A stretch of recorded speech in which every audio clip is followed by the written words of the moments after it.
വിശുദ്ധ ലൂക്കോസിന് സുവിശേഷം 11 അധ്യായത്തിന്റെ 9 മുതൽ 13 വരെ. യാചിക്കുവീൻ എന്നാൽ നിങ്ങൾക്ക് കിട്ടും, അന്വേഷിക്കുവീൻ എന്നാൽ നിങ്ങൾ കണ്ടെത്തും, മുട്ടുവിൻ എന്നാൽ നിങ്ങൾക്ക് തുറക്കും. യാചിക്കുന്നവൻ ലഭിക്കുന്നു, അന്വേഷിക്കുന്നവൻ കണ്ടെത്തുന്നു, മുട്ടുന്നവന് തുറക്കുമെന്ന് ഞാൻ നിങ്ങളോട് പറയുന്നു. എന്നാൽ നിങ്ങളൊരപ്പൻ അവനപ്പൻ ചോദിച്ചാൽ അവന് കല്ല് കൊടുക്കുമോ? അല്ല മീൻ ചോദിച്ചാൽ മീനിന് പകരം പാമ്പിനെ കൊടുക്കുമോ? മുട്ട ചോദിച്ചാൽ തേളിനെ കൊടുക്കുമോ? അങ്ങനെ ദോഷികളായ നിങ്ങൾ നിങ്ങളുടെ മക്കൾക്ക് നല്ല ദാനങ്ങളെ കൊടുക്കുവാൻ അറിയുന്നുവെങ്കിൽ സ്വർഗ്ഗസ്ഥനായ പിതാവ് തന്നോട് യാചിക്കുന്നവർക്ക് പരിശുദ്ധാത്മാവിന് എത്രയധികം കൊടുക്കും. സ്വല്പസമയിരിക്കാം. കഴിഞ്ഞ ദിവസത്തെ ബുധനാഴ്ചത്തെ ഓൾ സെയിൻസ് എക്യൂമെനിക്കൽ ഫെലോഷിപ്പ് സെന്ററിലെ എക്യൂമെനിക്കൽ കൂട്ടായ്മ 10:30 മുതൽ 1:30 വരെയുള്ള സമയം ദീർഘമായി പഠിച്ചതായ വിഷയം ഇന്ന് വിശുദ്ധ കുർബാനയിൽ നമ്മൾ അനുഭവിച്ചറിയാൻ അത് നമ്മുടെ ധ്യാന വിഷയമാക്കിയിരിക്കുകയാണ്. നമ്മൾ കേട്ടതായ സന്ദേശം പരിശുദ്ധാത്മാവിന്റെ അഭിഷേകം നമുക്ക് ലഭിക്കുവാൻ നമ്മുടെ എല്ലാ പ്രാർത്ഥനകളുടെയും കേന്ദ്രബിന്ദുവായി ആത്മനിറവിനെ നമ്മൾ ദൈവസന്നിധിയിൽ വെക്കണമെന്നുള്ളതായി നമ്മൾ കേട്ടു. എന്ത് ചോദിച്ചാലും ദൈവം ആദ്യം പരിശുദ്ധാത്മാവിനെയാണ് നമുക്ക് തരുന്നത്. പരിശുദ്ധാത്മാവിനെ കിട്ടിക്കഴിഞ്ഞ് എന്തെങ്കിലും കാര്യം കിട്ടിയാൽ നമുക്കത് സ്വസ്ഥമായിട്ട് അനുഭവിക്കാൻ സാധിക്കും എന്നുള്ളൊരു പാഠം നമ്മളെ ഇന്നലെ പഠിപ്പിക്കുകയുണ്ടായി. പരിശുദ്ധാത്മാവിനേക്കാൾ അധികം മറ്റു പല കാര്യങ്ങൾക്ക് ആവശ്യമാണ് നമ്മുടെ തോന്നൽ. ആ തോന്നലനുസരിച്ച് നമ്മൾ പ്രാർത്ഥിച്ചൊന്നും ഇരിക്കും. പക്ഷെ കർത്താവ് അതൊക്കെ അവിടെ വെച്ചിട്ട് ആദ്യം പരിശുദ്ധാത്മാവിനെ തന്നിട്ട് നമ്മൾ ദൈവത്തിന്റെയും ദൈവം നമ്മുടേതുമായി ദൈവപ്രസാദം ഉണ്ടായതിനു ശേഷം മാത്രമേ നമ്മൾ ചോദിച്ച കാര്യം നമുക്ക് തരുള്ളൂ. ദൈവപ്രസാദം ഉണ്ടാകണമെങ്കിൽ ദൈവാത്മാവ് നോക്കാൻ വേണം. ദൈവാത്മാവ് ഇല്ലാത്തവൻ അവനുള്ളവനല്ലെന്നാണ് പറഞ്ഞത്. അപ്പൊ നമ്മൾ ദൈവത്തിൻ്റെതായതിനു ശേഷമേ ദൈവത്തിന്റെ ദാനങ്ങൾ ചോദിക്കാൻ അർഹതയുള്ളൂ, ചോദിച്ചാൽ തരികയുള്ളൂ. നമ്മൾ ദൈവത്തിൻ്റെതല്ലാതെ ഇരിക്കുമ്പോൾ, നമ്മൾ ശത്രുവിന്റെ പിശാചിന്റെ കയ്യിൽ ഇരിക്കുമ്പോൾ ദൈവത്തോട് വല്ലതും ചോദിച്ചാൽ തന്നാൽ ശത്രു കൊണ്ടുപോകും, നമുക്ക് അനുഭവിക്കാൻ ഒക്കെയില്ല. അപ്പൊ നമുക്ക് തരുന്നത് നമുക്ക് അനുഭവിക്കാൻ ഒക്കണമെന്ന് ഈ തരുന്ന സ്വർഗത്തിലെ അപ്പത്തിന് ഭയങ്കര നിർബന്ധമാണ്. നമുക്ക് കിട്ടിയ ദാനങ്ങൾ പലതും ശത്രു അപകരിച്ചുകൊണ്ട് പോയി. ശത്രുവിന്റെ കയ്യിൽ ഇരിക്കുമ്പോൾ അത് അവനേ കിട്ടുകയുള്ളൂ, നമുക്ക് കിട്ടുകയില്ല എന്നുള്ളതുകൊണ്ടാണ് പലതും കിട്ടാത്തത്. ഈ കാര്യം കർത്താവ് ലൂക്കോസിന്റെ സുവിശേഷം 11 അധ്യായത്തിൽ വ്യക്തമായി പറയുന്നുണ്ട്. പക്ഷെ നമ്മൾ പലരും ഈ ലൂക്കോസിന്റെ സുവിശേഷം 11 അധ്യായത്തിന്റെ 9 മുതൽ ആദ്യത്തെ ചില വാചകങ്ങൾ മാത്രം വായിച്ചിട്ട് അവിടെ അങ്ങ് നിർത്തും. അപ്പവും മീനും മുട്ടയൊക്കെ തരാമെന്ന് പറയുമ്പോൾ വലിയ സന്തോഷമാണ് അപ്പച്ചനോട്. എന്നാൽ കർത്താവേ, അപ്പച്ച എനിക്ക് മുട്ട വേണം, മീൻ വേണം എന്നൊക്കെ പറഞ്ഞിട്ട് കിട്ടാതെ വരുമ്പോൾ പ്രാർത്ഥന നിർത്താൻ സാധ്യതയുണ്ട്. അപ്പവും മുട്ടയും മീനും ഒക്കെ കൊടുക്കാൻ മനസ്സുള്ള അപ്പച്ചൻ പരിശുദ്ധാത്മാവിനെ എത്രയും തരുമെന്നാണ് 11-ാം വാക്യത്തിൽ പറയുന്നത്. 13-ാം വാക്യമാണ് നിങ്ങൾ ശ്രദ്ധ ചെലുത്തേണ്ടത്. അതിനുവേണ്ടിയാണ് യാചിക്കുകയും മുട്ടുകയും അന്വേഷിക്കുകയും ചെയ്യേണ്ടെന്നുള്ള കാര്യം നമ്മൾ പലരും ശ്രദ്ധിക്കാറില്ല. നമ്മുടെ പല പ്രാർത്ഥനകളിൽ പോലും ഈ കാര്യത്തിന് ഊന്നൽ കൊടുക്കാതെ ചോദിച്ചാൽ തരാമല്ലോ തന്നേരെ, മുട്ടിയാൽ തരാമല്ലോ നാം മുട്ടുന്നു, അന്വേഷിച്ചാൽ തരാം ഞങ്ങൾ അന്വേഷിക്കുന്നു, തന്നേരെ ഞങ്ങൾ ചോദിച്ചു തന്നേരെന്ന് പറഞ്ഞ് നോക്കി നിൽക്കുക. കിട്ടാതെ വരുമ്പോൾ നമുക്ക് അവിശ്വാസമോ നിരാശയോ ഒക്കെ വരാൻ സാധ്യതയുണ്ട്. പക്ഷെ ഈ വചനം 9 മുതൽ 13 വരെയുള്ള ഭാഗങ്ങൾ ഒന്നിച്ച് ചേർത്ത് ചിന്തിച്ചിട്ട് 13-ാം വാക്യത്തിന് ഊന്നൽ കൊടുത്തുകൊണ്ട് പ്രാർത്ഥിക്കുകയാണെങ്കിൽ, കർത്താവേ എനിക്ക് മുട്ടയും മീനും അപ്പമൊക്കെ ആവശ്യമാണെങ്കിലും അതിനേക്കാൾ മുമ്പ് വേണ്ടത് എന്റെ ആത്മാവിനെയാണ്. ആ ആത്മാവിനെ അളവില്ലാതെ തരാമെന്ന് പറയുന്നു. അപ്പോൾ അളവില്ലാതെ പരിശുദ്ധാത്മാവ് വരുമ്പോൾ അതിനെ സ്വീകരിപ്പാൻ അളവില്ലാത്ത വിസ്താരം എന്റെ ഹൃദയത്തിന് തരണം. എന്റെ ആത്മാവിനും എന്റെ ദേഹിക്കും എന്റെ ശരീരത്തിനും അളവില്ലാതെ ഒഴുകി വരുന്ന പരിശുദ്ധാത്മാവിന്റെ ജീവജലം സ്വീകരിച്ചു വെക്കാൻ വലിയൊരു അണക്കെട്ട് പോലെ, ഒരു വലിയ സമുദ്രം പോലെ എന്റെ ഹൃദയത്തെ വിശാലമാക്കിയിട്ട് അത് മുഴുവൻ എനിക്ക് ഒഴുകി തരണം എന്ന് പറഞ്ഞാൽ കർത്താവ് തരും. അതുവരെ പ്രാർത്ഥന തുടരണമെന്നാണ് പറയുന്നത്. അതിനുവേണ്ടി പ്രാർത്ഥിക്കണമെന്നാണ്. അതുകൊണ്ട് ഇന്നലത്തെ എക്യുമെനിക്കൽ ധ്യാനത്തിൽ ആ ധ്യാനഗുരു നമുക്ക് തന്നതായ സന്ദേശം ഈ ആവശ്യബോധത്തോടെ എല്ലാ പ്രാർത്ഥനയും മാറ്റിവെച്ചിട്ട്, കർത്താവേ എന്റെ ആത്മാവിൽ എന്നെ നിറയ്ക്കണം നിറയ്ക്കണം നിറയ്ക്കണം, ആത്മനിർമ്മ തടസ്സമായി നിൽക്കുന്ന എല്ലാ കാര്യങ്ങളും മാറ്റണം എന്ന് പറഞ്ഞ് 12 ദിവസം അതിനുവേണ്ടി മാത്രം പ്രാർത്ഥിക്കാമെങ്കിൽ നമുക്ക് ആത്മാവിൽ നിറയുന്നത് അനുഭവിക്കാൻ സാധിക്കുമെന്നും ആത്മാവിൽ നിറഞ്ഞതിന് ശേഷം നമ്മൾ ചോദിക്കാതെ തന്നെ നമുക്ക് വേണ്ടത് ഓരോന്നോരോന്നായിട്ട് ഞാൻ നമ്മുടെ അടുത്തേക്ക് വരുന്നത് കാണാൻ സാധിക്കുമെന്നാണ് പറയുന്നത്. ആ പ്രാർത്ഥനാ ശൈലി പഠിക്കുവാനാണ് നമ്മൾ ധ്യാനിക്കുന്നത്, പ്രാർത്ഥിക്കുന്നത്, ആരാധിക്കുന്ന കാര്യം ഓർപ്പിക്കുന്നു. ഈ കാര്യം പഴയ നിയമത്തിലെയും പുതിയ നിയമത്തിലെയും അനേക വേദവാക്യങ്ങൾ ഉദ്ധരിച്ചുകൊണ്ട് നമ്മൾ ഇന്നലെ പഠിക്കുകയുണ്ടായി. ദൈവാത്മാവ്, മനുഷ്യാത്മാവ്, ദുരാത്മാവ്, ഞാൻ 3 തരം ആത്മാക്കളുടെ മധ്യത്തിലാണ് നമ്മൾ ജീവിക്കുന്നത്. അപ്പം നമ്മുടെ മനുഷ്യാത്മാക്കൾ ദുരാത്മാക്കൾക്ക് ആയിട്ട് കൂട്ടുകൂടിയിട്ട് നമ്മൾ ദുഷ്ടരായിട്ട് ശാചായി പോകാൻ സാധ്യതയുണ്ട്. നമ്മുടെ ആത്മാക്കൾക്ക് ദൈവാത്മാവുമായി കൂട്ടുകൂടി ദൈവത്തിന്റെ പുത്രനായ യേശു ക്രിസ്തുവിനോട് ചേർന്ന് ആ യേശുവിന്റെ തലയോട് ചേരുന്ന ഉടലായി യേശുവിന്റെ സ്വന്തമായി യേശുവിന്റെ ജീവിത പങ്കാളിയായി മാറാനുള്ള സാധ്യതയുണ്ട്. ഈ സ്വാതന്ത്ര്യം നമുക്ക് മുമ്പിൽ കിടക്കുന്നു. നമുക്ക് എങ്ങോട്ട് വേണമെങ്കിലും ചേരാം. ദുരാത്മാവിനോട് വേണേൽ ചേരാം, അശുദ്ധാത്മാവിനോട് കൂടാം, ദൈവാത്മാവിലാകാം. ഇതിനെല്ലാം സ്വാതന്ത്ര്യം നമുക്കുണ്ട്. നമ്മൾ ഏത് ആത്മാവിന് അധീനരാണെന്ന് അറിയാത്തൊരു കാലവുമുണ്ട്. പെന്തിക്കോസ്ത് പെരുന്നാളിന് മുമ്പ് വായിക്കാറുള്ള വേദഭാഗത്തിൽ കർത്താവിന്റെ മാർച്ചാരി യോഹന്നാന് പോലും അങ്ങനെ ഒരു കാലം ഉണ്ടായിരുന്നു, താൻ ഏത് ആത്മാവിന് അധീനനാണെന്ന്.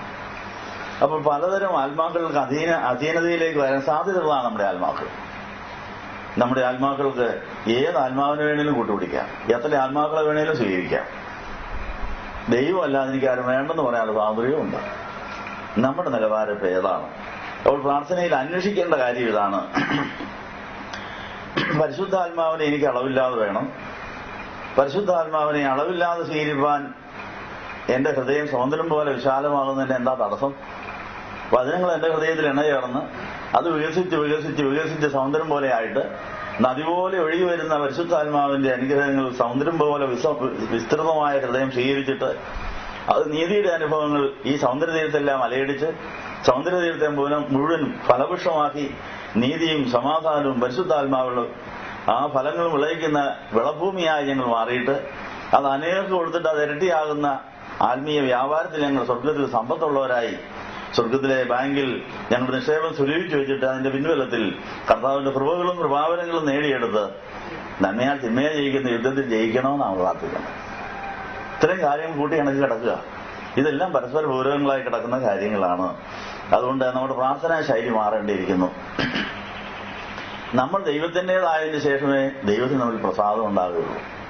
ഒരപ്പന് മക്കളോട് കരുണ തോന്നാൻ കാര്യം എന്റെ കുഞ്ഞായത്, എന്റെ മോളായത്, അവളുടെ കാര്യം എന്റെ കാര്യമാണെന്ന് പറഞ്ഞ് കൊടുക്കുക. അപ്പം നമ്മളെ ദൈവം കാണുമ്പോൾ എന്റെ മോനെ എന്റെ മോളെ നിങ്ങളെ ദൈവം വിളിക്കാറുണ്ടോ? അപ്പൊ ദൈവത്തിന്റെ യേശുക്രിസ്തുവിനെ കൈക്കൊള്ളുന്നവർക്കാണ് ദൈവത്തിന്റെ മക്കളുടെ സ്ഥാനം കിട്ടുന്നത്.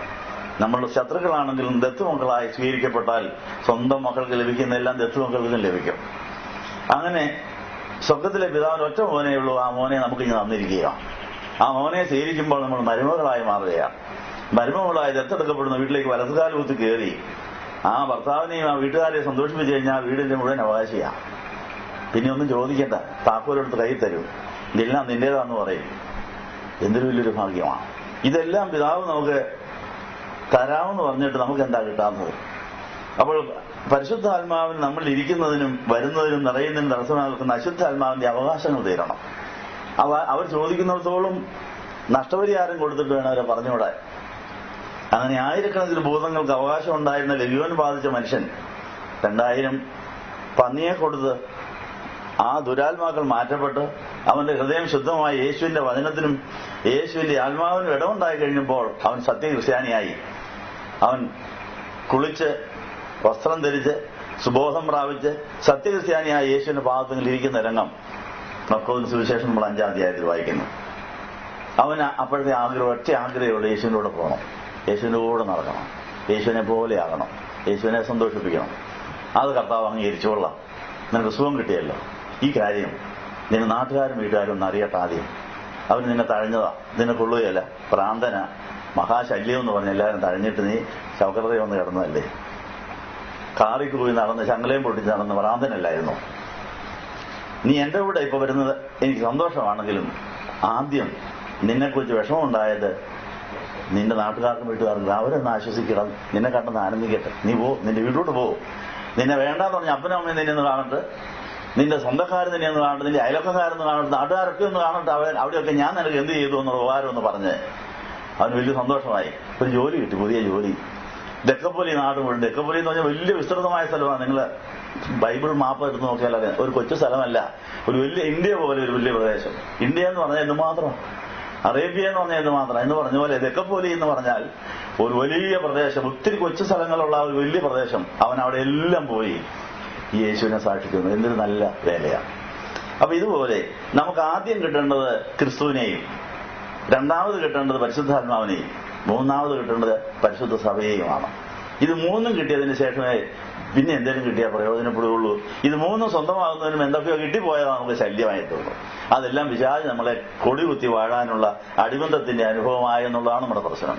ഈ കാര്യങ്ങൾ തിരിച്ചറിഞ്ഞുകൊണ്ട് പ്രാർത്ഥനാ ശൈലി പരിശുദ്ധാത്മാവാകുന്ന കാര്യത്തിന് വിട്ടുകൊടുത്ത് പരിശുദ്ധാത്മാവ് പറയുന്ന പോലെ പ്രാർത്ഥിച്ചെങ്കിലേ കിട്ടേണ്ടത് കിട്ടുകയുള്ളൂ, കിട്ടി അനുഭവിക്കാൻ ഒക്കെയുള്ളൂ എന്നുള്ള കാര്യം ഇതാ കർത്താവ് നമ്മളെ പഠിപ്പിച്ചിരിക്കുന്നു.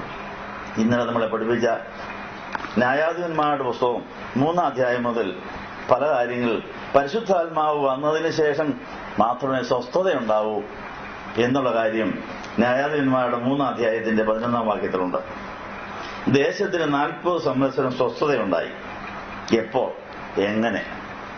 ഒത്നീയേൽ എന്ന് പറയുന്ന ഒരു ന്യായാധിപൻ പരിശുദ്ധാത്മാവിനെ സ്വീകരിച്ച് പരിശുദ്ധാത്മാവിനെ അനുസരിച്ച് അന്യജാതിക്കാരെ പ്രജാതിക്കാരെ പുറത്താക്കി സ്ഥലം വീണ്ടെടുത്ത് അവരുടെ അവകാശം വീണ്ടെടുത്തു കഴിഞ്ഞപ്പോഴാണ് ഒത്നീയേലിന് 40 സംവത്സരം ഇസ്രായേൽക്കാർക്ക് സ്വസ്ഥത കൊടുക്കാൻ കഴിഞ്ഞത്. ഒരു ഭർത്താവ് കല്യാണം കഴിക്കുമ്പോൾ ഭാര്യയ്ക്കും മക്കൾക്കും സ്വന്തക്കാർക്കും വീട്ടുകാർക്കും നാട്ടുകാർക്കും എല്ലാം സ്വസ്ഥത കൊടുക്കണമെങ്കിൽ ആദ്യം പരിശുദ്ധാത്മാവ് നിറഞ്ഞിട്ട് വേണം കല്യാണം ആലോചിക്കാൻ. അപ്പം പരിശുദ്ധാത്മാവിൽ നിറഞ്ഞതിന് ശേഷം വേണം ജോലിക്ക് പോകാൻ. ഇതിനെല്ലാം 1-ാം സ്ഥാനം കൊടുത്താൽ എല്ലാം സ്വസ്ഥതയോടെ അനുഭവിക്കാനൊക്കും. കല്യാണമോ ജോലിയോ വീടോ നാടോ ധനമോ മാനവോ ജീവനോ അനുഭവിക്കാൻ സ്വസ്ഥതയില്ലെങ്കിൽ അതിന്റെ അർത്ഥം പരിശുദ്ധാത്മാവിനെ കിട്ടുന്നതിന് മുമ്പ് അശുദ്ധാത്മാവിൽ ഇതൊക്കെ സമ്പാദിച്ചു നമുക്ക് ഒരു സ്വസ്ഥതയില്ലാതായി തീർന്നിരിക്കുന്നു. അതുകൊണ്ട് എത്രയും വേഗം ഈ വർഷത്തെ നമ്മൾ ബന്ധിക്കുസിയെങ്കിലും നമ്മുടേതായി പരിശുദ്ധാത്മാവിൽ നമ്മുടെ അവകാശങ്ങളെല്ലാം നേടിയെടുത്ത് തിന്മയുടെ അവകാശങ്ങളെല്ലാം കൊടുത്തു തീർത്ത് നമ്മൾ സമുദ്രം പോലെ വിശാലമായ ഹൃദയത്തിൽ പരിശുദ്ധാത്മാവിന്റെ ആ ജീവജല നദി ഉൾക്കൊള്ളുന്ന ആ വലിയ വിസ്തൃതമായ സ്ഥലമായി മാറിക്കഴിയുമ്പോൾ human soul is bigger than this whole universe എന്ന് പറഞ്ഞ ആ ഫോസ്റ്റിക്കിന്റെ ആ വചനപ്രകാരം നമ്മുടെ ഹൃദയം, നമ്മുടെ ദേഹിയുടെ മണ്ഡലം ഈ അണ്ടകടാഹത്തെക്കാൾ വിസ്തൃതമായിട്ട് അത്രയ്ക്ക് ശക്തിയുള്ളതും അത്രയ്ക്ക് വിസ്തൃതവും അത്രയ്ക്ക് വിലയുള്ളതാണ് നമ്മുടെ ദേഹി. അത്രയ്ക്ക് വിസ്തൃതമായി ദൈവരാജ്യത്തെ മുഴുവൻ ഉൾക്കൊള്ളുവാൻ, രാജാവിനെയും രാജ്യത്തുള്ള സകലരെയും ഉൾക്കൊള്ളുവാൻ പറ്റിയ അത്രയ്ക്ക് വിസ്തൃതമായ ഒരു സ്ഥലമാണ് നമ്മുടെ ദേഹിയുടെ മണ്ഡലം. അത് സമുദ്രം പോലെ വികസിക്കാൻ സാധ്യതയുള്ളതാണ്. ഇപ്പൊ പൊട്ടക്കിണർ പോലെ ഇരിക്കുന്നു, പാറ പിടിച്ച് യാതൊരു സ്വസ്ഥതയില്ലാതിരിക്കുന്നു. അവിടേക്ക് കർത്താവിന് വരാനോ കയറാനോ സ്ഥലമില്ലാത്തതാണ് നമ്മുടെ പ്രശ്നം. ന്യായാധിപന്മാരുടെ പുസ്തകത്തിൽ 3-ാം അധ്യായത്തിന്റെ 1 മുതൽ 11 ഭാഗത്ത് എന്തുകൊണ്ടാണ് ദൈവം ഈ അശുദ്ധാത്മാക്കളെ ഇവിടെ ഇട്ടിരിക്കുന്നത്, എന്തിനാണ് പിശാചികളെ ഭൂമിയിൽ ഇട്ടിരിക്കുന്നത്, അവരെ കത്തിച്ചുകൂടെ, എന്നിട്ട് ഞങ്ങൾക്ക് സ്വസ്ഥത നൽകിക്കൂടെ എന്ന് പലരും ചോദിക്കാറുണ്ട്. പക്ഷേ അതിന് പുറകിൽ ഒരു രഹസ്യമുണ്ടെന്നുള്ള കാര്യം ന്യായാധിപന്മാരുടെ പുസ്തകം 3-ാം അധ്യായത്തിൽ കനാനിലെ യുദ്ധങ്ങളൊന്നും അറിഞ്ഞിട്ടില്ലാത്ത ഇസ്രായേലിനെയൊക്കെയും പരീക്ഷിക്കേണ്ടതിനും യുദ്ധം അറിഞ്ഞിട്ടില്ലാത്ത ഇസ്രായേൽ മക്കളുടെ തലമുറകളെ യുദ്ധം അഭ്യസിപ്പിക്കേണ്ടതിനുമായി യഹോവ വെച്ചിരുന്ന ജാതികളാണിത്. അപ്പൊ നമ്മളുടെ ജീവിതം ഒരു യുദ്ധമാണ്. നന്മയാൽ തിന്മയെ ജയിക്കുന്ന യുദ്ധം. നന്മയും തിന്മയുമായുള്ള യുദ്ധത്തിൽ തിന്മയത്തിൽ നന്മയെ തീർക്കുന്ന ആ യുദ്ധത്തിൽ വിജയിച്ചെങ്കിലേ നന്മ ആസ്വദിക്കാനൊക്കെ തിന്മ നമ്മളെ തോൽപ്പിക്കും. പാപം വാതുക്കൽ കിടക്കുന്നു, അതിന്റെ ആഗ്രഹം നിന്നോടാ, നീ അതിനെ കീഴടക്കിയില്ലെങ്കിൽ നീ അത് നിന്നെ കീഴടക്കും.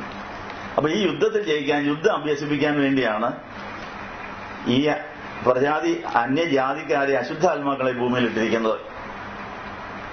അതുകൊണ്ട് ഈ ലോകത്തിലെ നമ്മുടെ സഭാജീവിതം സൈനിക സ്കൂളിൽ പഠിക്കുന്ന ഒരു വിദ്യാർത്ഥിനിയെ പോലെയാണ്. സൈനിക സ്കൂളിൽ പഠിക്കുന്നത് യോദ്ധാവാകാനാണ്, പട്ടാളക്കാരനാകാനാണ്. അവർ രാജ്യത്തിന്റെ അതിരുകളിലേക്ക് പോയി അവർ രാജ്യത്തെ സംരക്ഷിക്കുന്ന വേലയിലേക്ക് വ്യാപൃതരാകുവാൻ അവർ ചെറുപ്പം തൊട്ട് സൈനിക സ്കൂളിൽ പഠിക്കുന്ന ഒരു വിദ്യാർത്ഥിയെ പോലെ നമ്മളെ സൈനിക സ്കൂളിലേക്കാണ് ഇപ്പോൾ അഡ്മിറ്റ് ചെയ്തിരിക്കുന്നത്. അങ്ങനെ യുദ്ധം അറിഞ്ഞിട്ടില്ലാത്തവരെ യുദ്ധം പഠിപ്പിക്കാൻ വേണ്ടി ശത്രുക്കളെ നിർത്തിയിരിക്കുന്നത്. എന്താ നന്ദി പറഞ്ഞിട്ടുണ്ടോ? നമ്മുടെ വിചാരം എന്തിനായി ദുഷ്ടന്മാരും ഈ അശുദ്ധന്മാർക്കും ഈ പിശാചുകളും ഇവിടെ കിടക്കുന്ന അവരെ വലിയ ഉപകാരമാണ് ചെയ്യുന്നത്. നമ്മളെ യുദ്ധം പഠിപ്പിച്ച് നമ്മൾ ജയിച്ചിട്ട് വേണം ജയിച്ചവന്റെ ജീവിത പങ്കാളിയായി. കർത്താവ് യേശുക്രിസ്തു മുഖാന്തരം ജയം നൽകുന്ന ദൈവത്തിന് സ്തോത്രം പാടണമെങ്കിൽ, ജയിച്ചവന്റെ കൂടെ രാജ്ഞിയായി ഇരിക്കണമെങ്കിൽ നമ്മളും ജയിക്കണം ജയിച്ച വിഷയത്തിൽ. അപ്പൊ നമ്മളെ യുദ്ധം പഠിപ്പിക്കാനാണ് ഇവരെയൊക്കെ ഇട്ടിരിക്കുന്നത്. അവരെ മാനസാന്തരപ്പെടുത്താൻ പോകണ്ട, അവർ മാനസാന്തരപ്പെടുകയൊന്നുമില്ല. നമ്മൾ യുദ്ധം പഠിച്ചോ, നമുക്ക് ജയിച്ചങ്ങ് പോവുക, അവരിവിടെ കിടക്കുക, അവരെ കത്തിക്കാൻ പോവുക.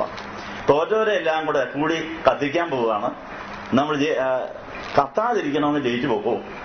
ജയിച്ചവൻ ജയിപ്പിക്കുകയും ചെയ്യും, കൂടെ ആശ്രയിക്കുകയും ചെയ്താൽ മതി. ഈ മർമ്മം മനസ്സിലായോ? നമുക്കിപ്പം നമ്മൾക്കെതിരെ അശുദ്ധം ചെയ്യുന്നവരെ, കൈവശം തരുന്നവരെ, നമ്മളെ ബുദ്ധിമുട്ടിക്കുന്നവരെ മാനസാന്തരപ്പെടണം. ശല്യം, അവർ പോകുന്നില്ല. ഒരു കെട്ടഴിച്ചാൽ പിന്നെ അവർ കെട്ടുന്നു. സ്വസ്ഥത ഇല്ലാതെ നമ്മൾ നടക്കുക. പക്ഷെ അതിൻ്റെ ഇടയിൽ യുദ്ധം പഠിച്ചോ എന്നുള്ള നമ്മുടെ വിഷയം. യുദ്ധം പഠിച്ചാൽ ഇതൊരു വിഷയമല്ല. മാൻപേടക്കാർ കിട്ടിയാൽ ഇതൊന്നും ഇതിന് തലേക്കിട നമുക്ക് ചാടി അങ്ങ് പാവുന്നത്. അതുകൊണ്ട് ഏത് പ്രതിബന്ധം ശത്രു ഉണ്ടാക്കിയാലും മാൻപേടക്കാരുണ്ടെങ്കിൽ പൂർണ്ണ ആത്മാവോടും പൂർണ്ണ മനസ്സോടും പൂർണ്ണ ഹൃദയത്തോടും പൂർണ്ണ ശക്തിയോടും ദൈവത്തെ സ്നേഹിക്കുന്ന മാൻപേടയായി നമ്മൾ മാറിയാൽ ഒരു പ്രശ്നമല്ല. പ്രശ്നത്തിന് മുകളിൽ ചാടി നമുക്ക് സഹായം ലഭിക്കുന്ന പർവ്വതത്തിന് മുകളിലെത്തി ദൈവശബ്ദം കേൾക്കുന്ന മാൻപേട അവിടെ ഗർഭം ധരിച്ച് പ്രസവിച്ച് മക്കളെ എല്ലാവരെയും കൊണ്ട് കല്യാണത്തിന് പോകും. കാരണം ഈ കല്യാണത്തിന് മുമ്പാ പ്രസവം മുഴുവൻ, കല്യാണത്തിന് ശേഷമല്ല. നിങ്ങളാരും തെറ്റിദ്ധരിക്കരുത്. സ്വർഗീയ മണവാളനായ യേശു വിവാഹ നിശ്ചയത്തിനിടയിലാണ് പ്രസവം മുഴുവനും. പിന്നെ പ്രസവം ഇല്ല, പിന്നെ മധുവാഘോഷമാണ്. ഇങ്ങനത്തെ കല്യാണം എവിടെയെങ്കിലും കേട്ടിട്ടുണ്ടോ? അതുകൊണ്ട് നമ്മളുടെ പ്രാണക്കുട്ടി കന്യകയായിരുന്നുകൊണ്ട് ഈ ദൈവത്തിന്റെ ശബ്ദം കേൾക്കുന്ന മാൻപേടയായി മാറിയതിന് ശേഷം നമ്മളിൽ നിന്ന് എനിക്കുന്ന പ്രാണക്കുട്ടികളെയും കൊണ്ട് വേണം സഭയുടെ ബാക്കി പണി നടത്താൻ.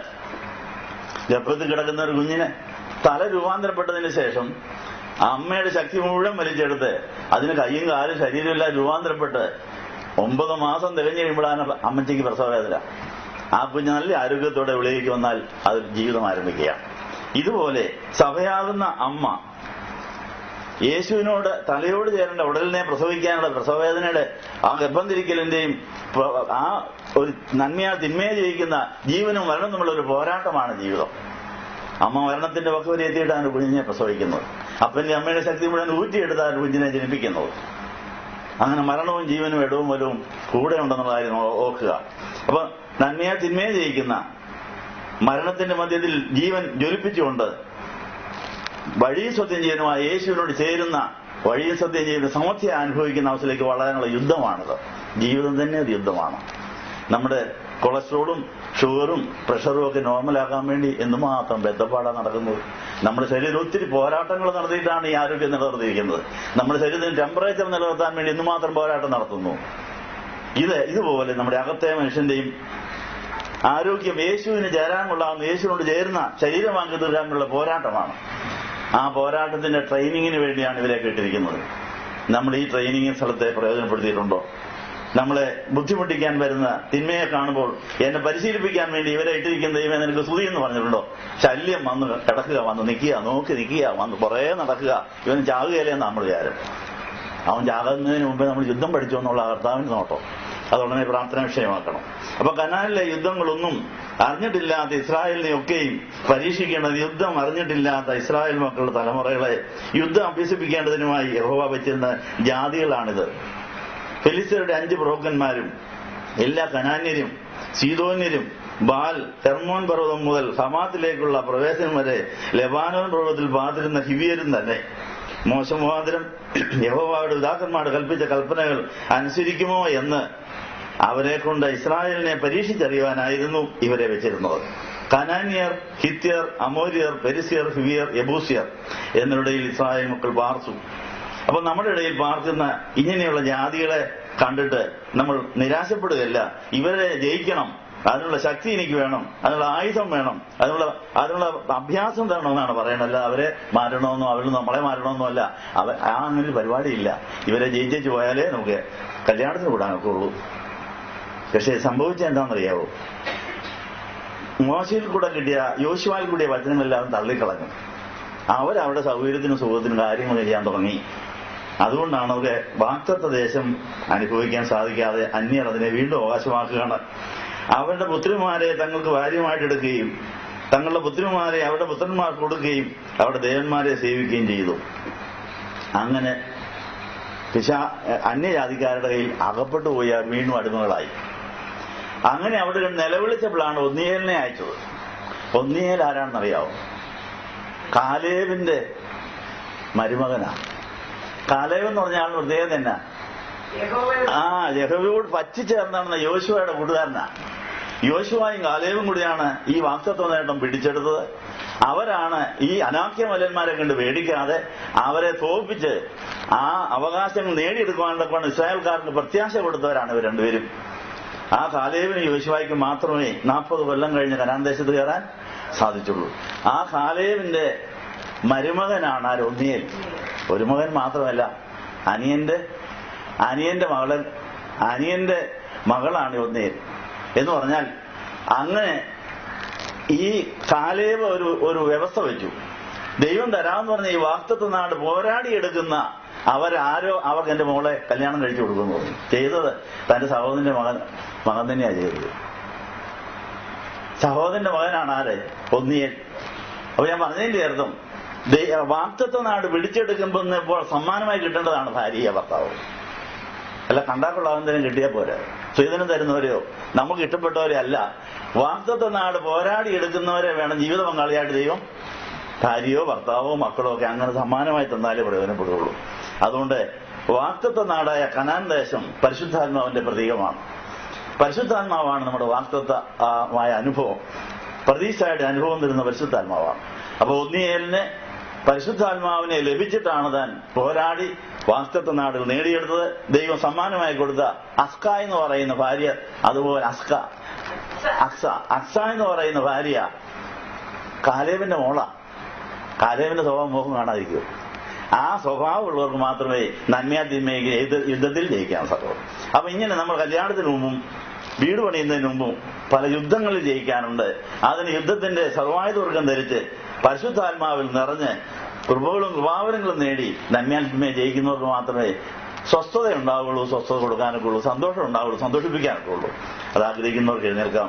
അവർക്ക് വേണ്ടി മാമോദിസ ലഭിച്ച് നമ്മുടെ വിഷയം ഒന്നുകൂടെ ജയിപ്പിച്ച് നമ്മുടെ എല്ലാ പ്രാർത്ഥനകളെയും ദൈവത്തിന്റെ ബലിപീഠത്തിൽ വെച്ചിട്ട് എനിക്ക് എന്റെ കർത്താവിനെ മാത്രം മതി, കർത്താവ് തരുന്ന ആത്മാവിനെ മതി, കർത്താവിന്റെ ആത്മാവിന്റെ മുദ്ര കിട്ടി ഞാൻ കർത്താവിന്റെയും കർത്താവിന്റേതുമായി കർത്താവിന് പ്രസാദം എന്നിലുണ്ടായിട്ട് ഞാൻ പറയുന്ന കാര്യം എനിക്ക് നടന്നാൽ മതി എന്ന് പറയുന്നവർക്ക് എഴുന്നേൽക്കാം. അവർക്ക് വേണ്ടി പ്രധാനം നടത്തുകയാണ്. നിങ്ങൾക്ക് എല്ലാവർക്കും സംപ്രീതി ഉണ്ടായിരിക്കട്ടെ.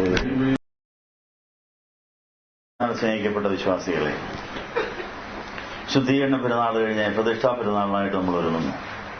അതിനുശേഷം കർത്താവിന് ജനന പെരുന്നാളിനായി തയ്യാറാകുന്നു. വരാൻ പോകുന്ന ഡിസംബർ മാസം 25-ാം തീയതി ഇവിടെ നടക്കാൻ പോകുന്ന ജനന പെരുന്നാളിൽ സംബന്ധിക്കുമ്പോൾ നമ്മുടെ യേശുകുഞ്ഞുണ്ടായിരിക്കണം.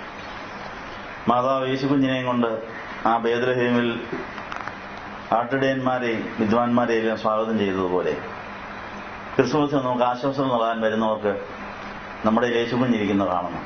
നമ്മുടെ മടിയിലോ കയ്യിലോ നമ്മുടെ കൂടെ ഉള്ളതായിട്ട് കണ്ടെങ്കിലേ ആശംസകൾ നൽകുന്നവർക്ക് അനുഗ്രഹം കിട്ടുകയുള്ളൂ.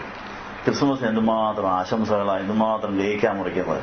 യേശുകുഞ്ഞില്ലാത്ത ക്രിസ്മസ് കേക്കും യേശുകുഞ്ഞില്ലാത്ത ആശംസിക്കുന്ന എന്താണ് അർത്ഥം? അതുകൊണ്ട് ഈ വർഷത്തെ ക്രിസ്മസ് കേക്കും ആശംസകളെങ്കിൽ യേശുകുഞ്ഞിനെയും കൊണ്ട് ആയിരിക്കണമെന്നുള്ള കാര്യം ഓർപ്പിക്കുന്നു. അപ്പോൾ യേശു വളരുകയും ആ യേശു ഉയർക്കുകയും സ്വർഗ്ഗാരോഹണം ചെയ്യുകയും നമുക്ക് പെന്തക്കോസ്തിയുടെ അനുഭവം തരികയും ചെയ്യും. യേശുവിനെ വളർത്തി സ്വർഗ്ഗാരോഹണം ചെയ്യിച്ചാലേ നമുക്ക് പെന്തക്കോസ്തിയുള്ളൂ. അതുകൊണ്ട് ആദ്യത്തെ 120 പേർക്ക് പെന്തക്കോസ്തി ഉണ്ടായത് അവർ യേശുവിനെ അവരുടെ ഉള്ളിൽ വഹിച്ചു. അവർ യേശുവിന്റെ വചനം മുഴുവൻ ഉൾക്കൊണ്ടു. 10 ദിവസത്തെ ധ്യാനം വചനം മുഴുവനായിരുന്നു.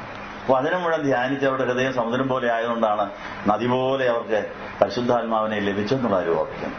അതുകൊണ്ട് നമ്മുടെ ജീവകാലം പരിശുദ്ധ മാതാവിന്റെ മാതൃകയിൽ വചനം മുഴുവനും ധ്യാനിച്ച് ഹൃദയത്തെ സമുദ്രം പോലെയാക്കണം. നമ്മുടെ ഹൃദയത്തിൽ വെച്ച് വചനം എഴുന്നേരുമ്പോഴാണ് വികാസം ആരംഭിക്കുന്നത്. അമ്മയുടെ ഉദരം വികസിക്കുന്നതും അമ്മയുടെ ഉദരത്തിൽ ഒരു കുഞ്ഞ് ജനിച്ചു കഴിയുമ്പോഴാണ്. നമ്മുടെ ഹൃദയത്തിൽ യേശു ജനിച്ചു കഴിഞ്ഞാൽ യേശു വളരുന്നതനുസരിച്ച് നമ്മൾ വികസിച്ചുകൊണ്ടേയിരിക്കും. ആ യേശു നമ്മളെ സമുദ്രമാക്കിക്കൊള്ളും. യേശുവിനെയാണ് നമ്മൾ വളർത്തിയാൽ മതി. അപ്പോൾ മാതാവിന്റെ ഹൃദയം പഴയ നിയമത്തിലെ വചനങ്ങൾ മുഴുവൻ ഇണചേർന്ന സ്ഥലമാണ്. മാതാവിന്റെ ജീവിതം മുഴുവനും പഴയ നിയമം ഉൽപ്പത്തി മുതൽ മലാഖി വരെയുള്ള വചനങ്ങൾ ഇണചേർത്ത് ചിന്തിച്ചപ്പോൾ കിട്ടിയ ഉത്തരം ഇതാണ്: കന്യഗർഭിണിയായി മകനെ പ്രസവിക്കണം. ആ കന്യാസ്ത്രീ അമ്മ പാപപാപന് ജലധിക്കുന്ന സന്തതിയെ ജനിപ്പിക്കണം. അതാണ് നടക്കേണ്ട ഏറ്റവും വലിയ പദ്ധതിയെന്ന് തനിക്ക് മനസ്സിലായി.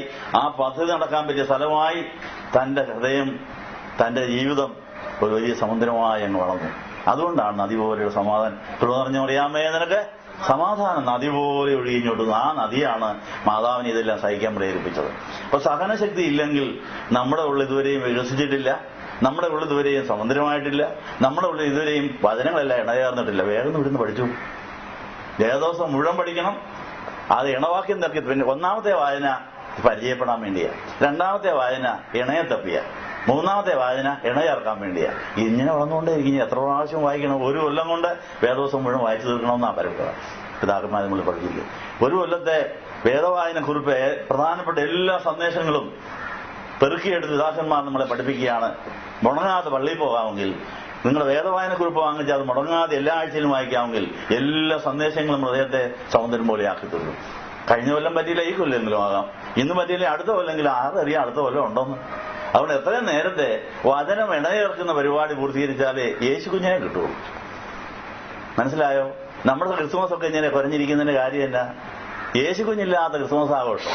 അതുകൊണ്ട് ആ പരിപാടി നിർത്തിവെച്ചിട്ട് യേശുവിനെയും കൊണ്ട് ഞാൻ ക്രിസ്മസ് ആഘോഷിക്കുന്നു വിചാരിച്ച് ശുദ്ധീകരണ പെരുന്നാളും പ്രതിഷ്ഠാ പെരുന്നാളും 25 നോക്കുമ്പോൾ ശരിക്കും നോക്കാമെങ്കിൽ നമുക്ക് യേശു കുഞ്ഞിനെയും കൊണ്ട് ക്രിസ്മസിന്റെ സന്തോഷം അതിനെ പങ്കിട്ടവനെ വളർത്താൻ സാധിക്കുന്നുള്ള കാര്യം ഓർപ്പിക്കുന്നു. അതിന് ദൈവം കരുതിയ ജീവിത പങ്കാളിയെ കിട്ടണം. ജീവിത പങ്കാളിയെ ദൈവം സമ്മാനമായിട്ട് തരണം. എങ്കിലേ പൊരുത്തത്തോടെ ജീവിക്കാൻ സാധിക്കുള്ളൂ. അതിന് ദൃഷ്ടാന്തം പറയുകയാണ്. ന്യായാധിപന്മാരുടെ പുസ്തകത്തിൽ 1-ാം അധ്യായത്തിൽ 12-ാം വാക്യത്തിൽ കാലേബ് യോശുവയോടൊപ്പം വാഗ്ദത്ത നാട്ടിൽ ചെന്നു കഴിഞ്ഞപ്പോൾ ഇത് മുഴുവൻ പലരുടെ കൈവശത്തിലായിരിക്കുന്നത്. അവരുടെ കയ്യിൽ നിന്ന് പിടിച്ചു മേടിക്കണം. അവരെ അന്യായമായിട്ടാണ് പിടിച്ചു വെച്ചിരിക്കുന്നത്. ഇത് ഇസ്രായേൽ മക്കൾക്ക് വേണ്ടി ദൈവം കരുതാണ് കാനാൻ ദേശം. അത് അവർ ചെല്ലുന്നതും വരെ ആരെങ്കിലും ഇരിക്കണ്ടേ? അതുവരത്തേക്ക് അവിടെ ഇരുന്നേ ഉള്ളൂ. നിങ്ങൾ വാങ്ങിച്ചോളാൻ പറഞ്ഞു. മനസ്സിലായോ? അപ്പൊ നമ്മൾ ഈ പിശാചുകളുള്ളതിന്റെ ഗുണം എന്നാണെന്നറിയാവും. നമ്മുടെ പ്രാണൻ നഷ്ടപ്പെട്ടാൽ അവിടെ ഇരിക്കും. പിന്നെ അവിടെ നിന്ന് തിരിച്ചു വാങ്ങിച്ചാൽ മതി. മനസ്സിലായോ? അപ്പൊ നമുക്ക് നമ്മുടെ നഷ്ടപ്പെട്ട പ്രാണനെ നേടിയെടുക്കണമെങ്കിൽ നമ്മളെ തോപ്പിച്ച പിശാചിനെ തോപ്പിച്ചാൽ മതി. പ്രാണന് വേണേ നമുക്ക് തിരികെ എടുക്കാം. അതുകൊണ്ട് വലിയ വലിയ ഭൂതങ്ങളെ ചവിട്ടിയാൽ, അതിനെ സമുദ്രത്തിലേക്ക് വിട്ടാൽ, അതിനെ മയക്കിയിട്ടുകൊണ്ട് നമ്മുടെ അപകരിച്ചെടുത്തതിനെല്ലാം തിരികെ എടുക്കാൻ സാധിക്കും. യുദ്ധത്തിൽ ജയിച്ചു കഴിഞ്ഞാൽ പിന്നെ കൊള്ള പങ്കിടുക എന്ന് പറഞ്ഞൊരു പരിപാടിയുണ്ട് കേട്ടോ. ശത്രുക്കൾ നമ്മളിൽ നിന്ന് അപകരിച്ചെടുത്തതിനെ തിരിച്ചെടുക്കുക എന്നുള്ളതാണ് കൊള്ള പങ്കിടുക എന്ന് പറഞ്ഞതിന്റെ അർത്ഥം. കൊള്ളയടിച്ചതെല്ലാം തിരികെടുക്കണം. അപ്പൊ നമ്മുടെ ജനനം മുതൽ ഇതുവരെ പിശാചുക്കൾ ഒത്തിരി പ്രാണനെ കൊള്ളയടിച്ചിട്ടുണ്ട്. അതുകൊണ്ടാണ് പ്രാണൻ 100 100,000 ഇവിടെ ഇരിപ്പുണ്ടോ? ഇത്ര നാളായി പുസ്തകം കൊണ്ട് നടക്കു തുടങ്ങിയിട്ട്. അപ്പൊ എന്താ കാര്യം എന്നാ? പിശാച് കൊള്ളയടിച്ചുകൊണ്ടിരിക്കുക, നമ്മൾ അവനെ കൊള്ളയടിക്കുന്നില്ല. പിശാചിനെ കൊള്ളയടിച്ച് അവനിൽ നിന്ന് പ്രാണക്കായെടുത്ത് ആ പ്രാണക്ക കർത്താവിനെ കൊടുത്താലേ അത് യേശു കുഞ്ഞായിട്ട് മാറുള്ളൂ. അപ്പൊ യേശു കുഞ്ഞിനെ കൊള്ളാനുള്ള നമ്മുടെ പ്രാണനെയാണ് പിശാച് കൊണ്ടുപോകുന്നത്. അവൻ അങ്ങനെ വള്ള വീർപ്പിക്കുക, അവനെല്ലാം പിടിച്ച് ചവിട്ടി മയക്കി അവനെ സമുദ്രത്തിൽ വിട്ട് അവിടുന്ന് പമ്പ് ചെയ്തെടുക്കാം. മയക്കിയിട്ടാൽ അവിടുന്ന് പമ്പിയെടുക്കാൻ സംവിധാനമുണ്ട്. ചവിട്ടിയാൽ അവിടുന്ന് എടുക്കാൻ. ഇങ്ങനെ പല വിധത്തിൽ പിശാചിനെ തോപ്പിച്ച് അവൻ നമ്മളിൽ നിന്ന് അപഹരിച്ചെടുത്ത് തിരികെ എടുത്തിട്ട് വേണം ശവ പണിയാൻ. യേശുവിന്റെ തലയോട് ചേരുന്ന ഉടല് പണിയാൻ. ഒരമ്മ ഒരു കുഞ്ഞിനെ ഗർഭം ധരിക്കുന്നവർ എന്തുമാത്രം കട്ടപ്പാടുണ്ട്.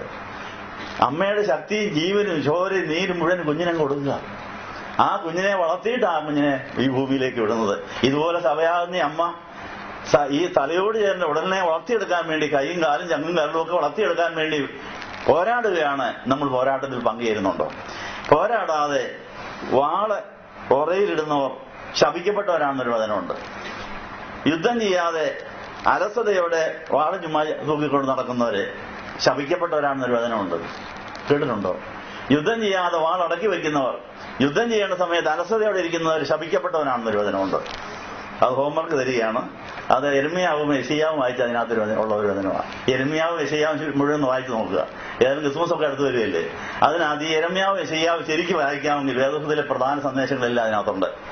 യെശയ്യാവിന്റെ 66 പുസ്തകത്തിൽ 66 അധ്യായത്തിൽ 66 പുസ്തകത്തിലെ സന്ദേശം മുഴുവനുണ്ട്.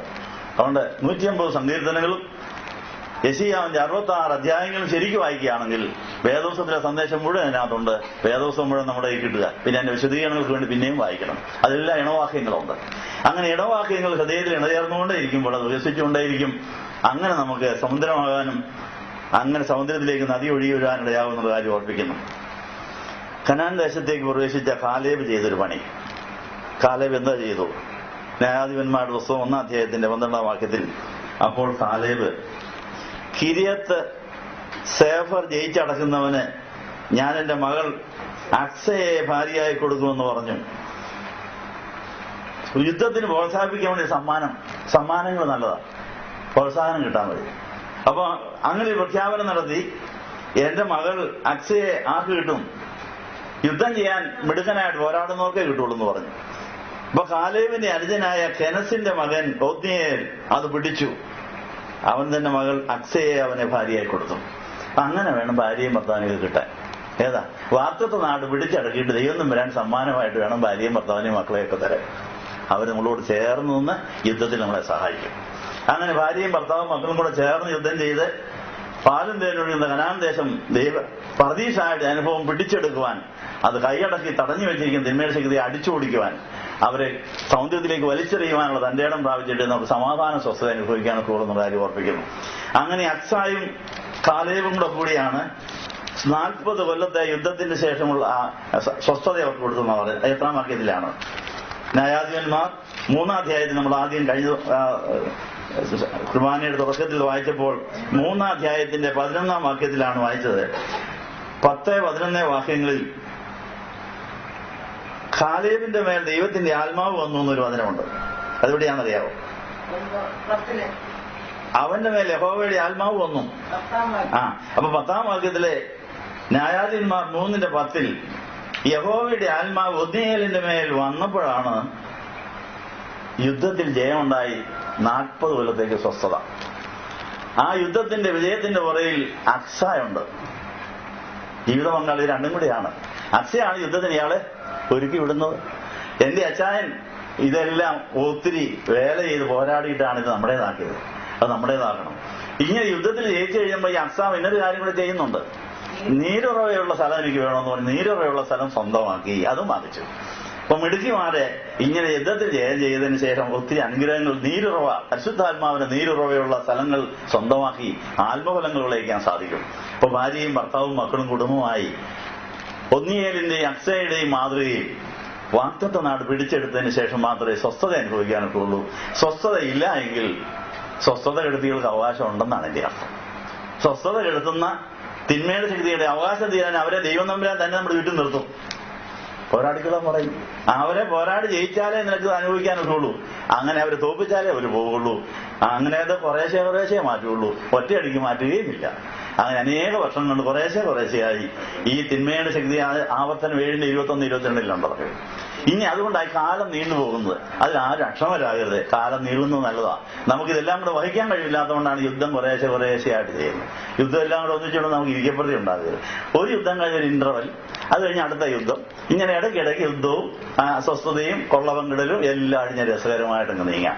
അത് സഭാ ജീവിതത്തിലൂടെ ആർജിച്ചെടുക്കണമെന്ന കാര്യം പറഞ്ഞുകൊണ്ട് ഇന്നത്തെ ധ്യാനത്തിൽ മാതാവാണ് കൃപായുഗത്തിൽ ആദ്യമായി ഈ യുദ്ധത്തിൽ പങ്കുചേർന്ന് വിവാഹ നിശ്ചയത്തിനിടയിൽ ഗർഭിണിയായ ആദ്യത്തെ ആൾ മാതാവാണ്. അത് യേശു കുഞ്ഞിനെയാണ്.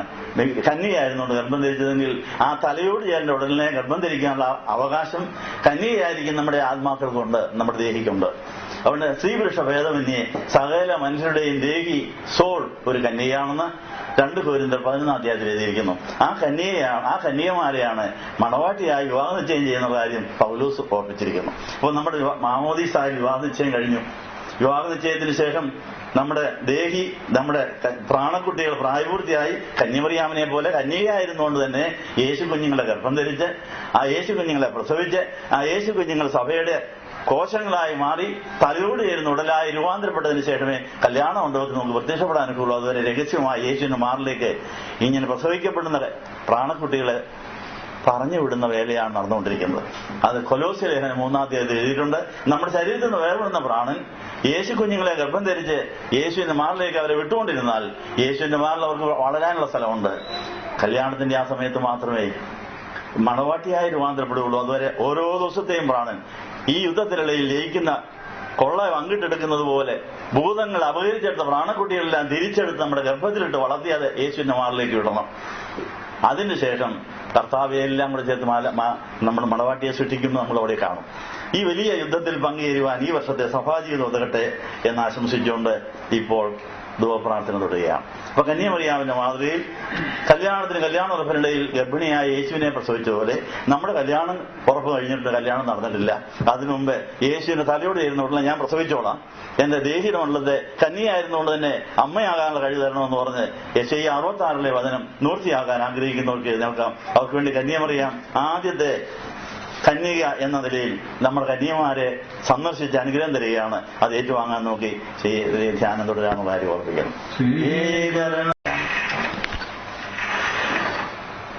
പുതോഷിത്വം അല്ലെങ്കിൽ ശുദ്ധീകരണ പെരുന്നാൾ കഴിഞ്ഞ് പ്രതിഷ്ഠാ പെരുന്നാളായി നമ്മൾ ഒരുങ്ങുന്നു.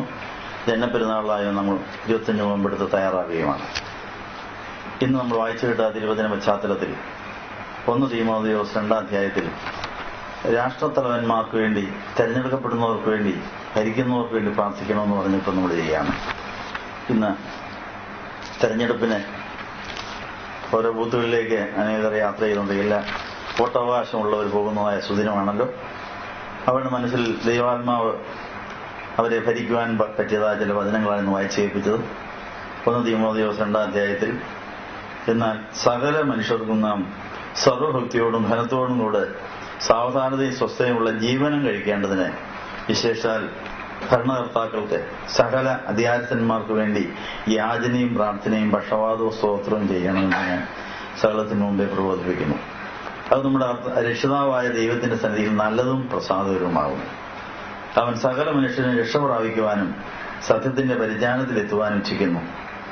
ദൈവം ഒരുവനല്ലോ, ദൈവത്തിന് മനുഷ്യർക്ക് മധ്യസ്ഥനൊരുവൻ, എല്ലാവർക്കും വേണ്ടി മറുവിലയായി തന്നെത്താൻ കൊടുത്ത മനുഷ്യനായ യേശു ക്രിസ്തു തന്നെ.